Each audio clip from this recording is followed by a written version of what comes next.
Welcome to jobs insider. आप सभी का एक बार फिर से स्वागत है हमारे ऑफिशियल यूट्यूब चैनल पर। दोस्तों, आज के इस वीडियो में हम बात करने वाले हैं मध्य प्रदेश व्यावसायिक परीक्षा मंडल यानी कि व्यापम के बारे में।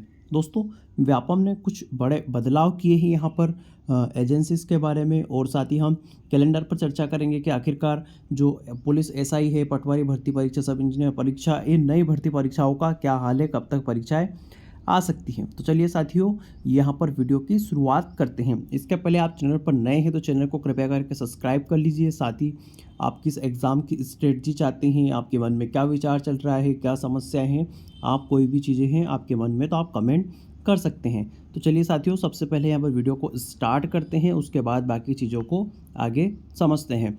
सबसे महत्वपूर्ण खबर दोस्तों यहाँ पर है कि MPESB यानी एम्प्लॉय सिलेक्शन बोर्ड अब रखेगा दो एजेंसियाँ, एक परीक्षा कराएगी, दूसरी करेगी निगरानी। अब तक क्या होता था साथियों कि एक एजेंसी थी मान लीजिए TCS थी, टाटा कंसल्टेंसी सर्विस। तो यह एजेंसी क्या करती थी दोस्तों, आपकी एग्ज़ाम भी यही एजेंसी कराती थी, उसके बाद जो आपकी निगरानी है वो भी यही एजेंसी करती थी। तो इसमें क्या होता था दोस्तों, कई चीज़ें गलत होती थी यहाँ पर। अगर ये एजेंसी फ्रॉड में लिप्त होती थी तो यही एजेंसी निगरानी में ढील दे देती थी। लेकिन अब क्या होगा दोस्तों, अब व्यापम ने ऐसा करा है कि यहाँ पर कुल अब यहाँ पर दो एजेंसी डिसाइड की जाएगी, ए और बी। तो ए एजेंसी रहेगी वह एग्ज़ाम कराएगी, और जो बी एजेंसी रहेगी वह यहाँ पर निगरानी करेगी। तो ज़रा सी खबर को हम देख लेते हैं यहाँ पर, उसके बाद में आगे और भी चीज़ों पर डिस्कशन करते हैं। तो ईएसबी ने भर्ती परीक्षाओं की निगरानी सिस्टम को और मजबूत करने के लिए दो एजेंसी नियुक्त करने का निर्णय लिया है। ऑनलाइन कराई जाएगी और दूसरी एग्जाम करने वाली एजेंसी निगरानी करेगी। सभी एग्जाम सुरक्षा दोनों एजेंसी ही करती है। नई एजेंसी के लिए टेंडर प्रक्रिया भी शुरू हो गई है। नई सुरक्षा एजेंसी व्यापम में hi tech CCTV surveillance control room भी तैयार करेगी, यानी कि CCTV कैमरा भी लगाया जाएगा और व्यापम के ऑफिस में यहाँ से निगरानी होगी। यहाँ से परीक्षा केंद्रों की लाइव मॉनिटरिंग हो सकेगी। एजेंसी परीक्षा केंद्रों पर एग्जाम से पहले कैमरे इंस्टॉल करेगी। इस परीक्षा शुरू होने के तय समय से 2 घंटे पहले और परीक्षा खत्म होने के घंटे बाद तक की गतिविधियों को लाइव देखा जा सकेगा। जो सिक्योरिटी एजेंसी रहेगी दोस्तों, उनके पास 4 प्रमुख काम देंगे। लोग जितने सेंटर पर परीक्षा हो रही है कंट्रोल रूम में उतने लोग निगरानी करेंगे। मान लीजिए कि 80 केंद्रों पर परीक्षा हो रही है टोटल MP में, तो कुल 80 लोग यहाँ पर लाइव आपकी निगरानी करेंगे, व्यापम के ऑफिस में बैठकर सभी चीज़ों को देखेंगे।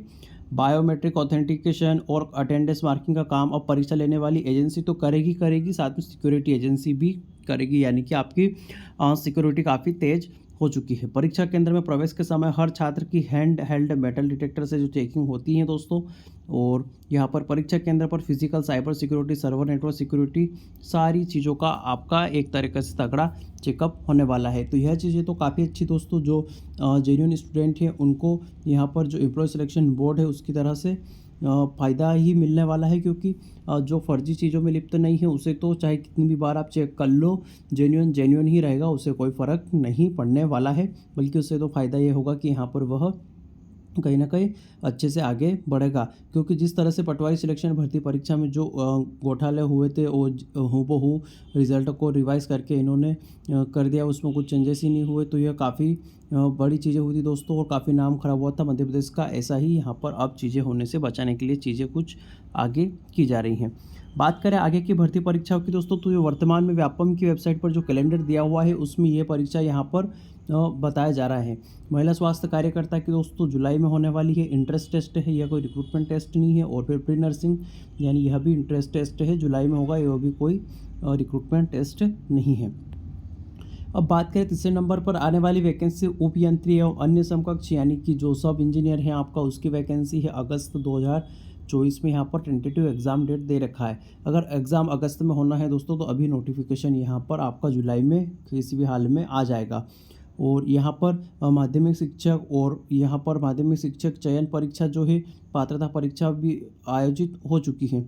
इसका भी यहाँ पर टेंटेटिव अगस्त में है, यानी कि अभी यहाँ पर एग्ज़ाम डेट आपका आने वाला है। यहाँ पर अभी किसी भी हाल में अगर जुलाई में एग्ज़ाम डेट आ गया तो दोनों नोटिफिकेशन आ गया तो दोनों एग्ज़ाम आपके ऑन गोइंग टाइम से हो जाएगी। उसके बाद दोस्तों अक्टूबर में उप समूह 3 मेडिकल सोशल वर्कर की एग्ज़ाम है दोस्तों। उसके बाद स्वच्छता निरीक्षक वाली एग्ज़ाम वापस से अगेन आ गई है नवंबर में। और समूह सहायक सम परीक्षक व अन्य समकक्ष पदों पर भी नवंबर में एग्ज़ाम है। तो तो अब दोस्तों इन्होंने यहाँ पर MPSI के बारे में कोई बात नहीं करी दोस्तों। इन्होंने जो सबसे विवादित एग्ज़ाम मध्य प्रदेश की बन चुकी है अभी तक, क्योंकि 2017 के बाद में यहाँ पर अभी तक कोई भी वैकेंसी नहीं आई है। इन्होंने MPSI के बारे में कोई बात नहीं करी। इन्होंने महिला सुपरवाइज़र के बारे में भी यहाँ पर कोई बात नहीं करी है। ना ही इन्होंने फॉरेस्ट गार्ड की नई रिक्रूटमेंट के बारे में बात करी है, ना ही इन्होंने कांस्टेबल की न्यू वैकेंसी के बारे में बात करी है। तो दोस्तों यहाँ पर कब तक हो सकती है? देखिए दोस्तों, फॉरेस्ट गार्ड की जो एग्ज़ाम है वो ऑन गोइंग है, और इस रिक्रूटमेंट का इतना लेट होने से इस चीज़ पे कोई फ़र्क नहीं पड़ता कि वैकेंसी यहाँ पर खाली नहीं होगी, क्योंकि रिटायरमेंट होने वाले तो होंगे और वैकेंसी भी खाली है। तो यहाँ पर यह वैकेंसी आपको साल के एंड में देखने को मिल सकती है दोस्तों, क्योंकि कैलेंडर की बात नहीं होना पे भरोसा नहीं कर सकते। कैलेंडर में पटवारी की परीक्षा भी नहीं थी, लेकिन उसके बाद भी यहाँ पर नोटिफिकेशन आया था। उसके बाद MPSI की बात करें दोस्तों, तो SI की परीक्षा इसी साल किसी भी हाल में होना संभावित ज़रूर लगती है, क्योंकि यहाँ पर अभी SI का काफ़ी टाइम हो चुका है। उसके बाद बात करें MP पुलिस की दोस्तों, तो MP पुलिस अभी जो ऑन गोइंग रिक्रूटमेंट चल रहा है, फिजिकल कंप्लीट होने के बाद इसकी भी यहाँ पर आने की संभावनाएँ ज़रूर बनेगी। तो ये जो रिक्रूटमेंट टेस्ट यहाँ पर जो कैलेंडर में दे रखे दोस्तों, ये यहाँ पर जो है वो ख़त्म हो जाएंगे, और उसके बाद में ही आपकी नई वैकेंसी नोटिफाई की जा पाएगी। तो दोस्तों यहाँ पर अगर आप मोटे मोटे तौर पर देखना चाहें तो आपकी वैकेंसी यहाँ पर अक्टूबर या नवंबर में यहाँ पर नई चीज़ों को आइडेंटिफाई किया जाएगा कि आखिरकार वैकेंसी कौन सी और कब आने वाली है, क्योंकि लगभग 2-3 महीने पहले आपको ज़रूर बता दिया जाएगा निश्चित रूप से कि यहाँ वैकेंसी आने वाली है। ऐसा नहीं है कि MPSI का डायरेक्ट नोटिफिकेशन आ जाएगा और आपको पता ही नहीं चलेगा, क्योंकि अब इसका प्रारूप भी बदल चुका है यहाँ पर, और अब थोड़ा सा टाइम भी यहाँ पर आपको लगने वाला है MPSI की परीक्षा में। बात कर लेते हैं पटवारी भर्ती परीक्षा की दोस्तों, तो पटवारी में भी यहाँ पर लगभग आपके 6000 पद यहाँ पर फिर से पुनः खाली है, और इन पदों पर यहाँ पर वैकेंसी की प्रक्रिया चालू होना संभावित है, लेकिन यह वैकेंसी आपको इस साल 2024 में देखने को नहीं मिलेगी, क्योंकि दोस्तों यहाँ पर सरकार क्या करती है कि कुछ पदों को यहाँ पर जैसे पटवारी वगैरह है, इनको बचा के रखती है चुनावी वर्षों के लिए। तो जो भी चुनावी वर्ष निकट आने रहेंगे तब जाकर यह भर्ती आएगी, और वापस से 10,000 के आसपास पदों पर वैकेंसी आएगी, ना कि यहाँ पर सिर्फ 6,000 पदों के आसपास।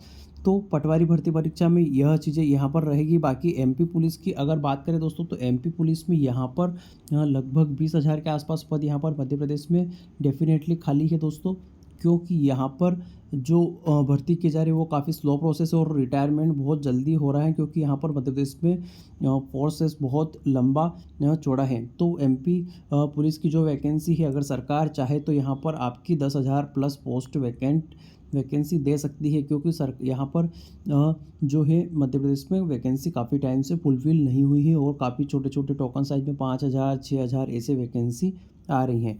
तो ये तमाम चीज़ें दोस्तों यहाँ पर थी जो आपके समक्ष रखी। अगर आपके मन में और भी कोई सवाल जवाब है तो आप कमेंट बॉक्स में पूछ सकते हैं। तब वीडियो को यहीं समाप्त करते हैं, मिलते हैं नए वीडियो में नई खबर के साथ। तब तक के लिए नमस्कार, धन्यवाद।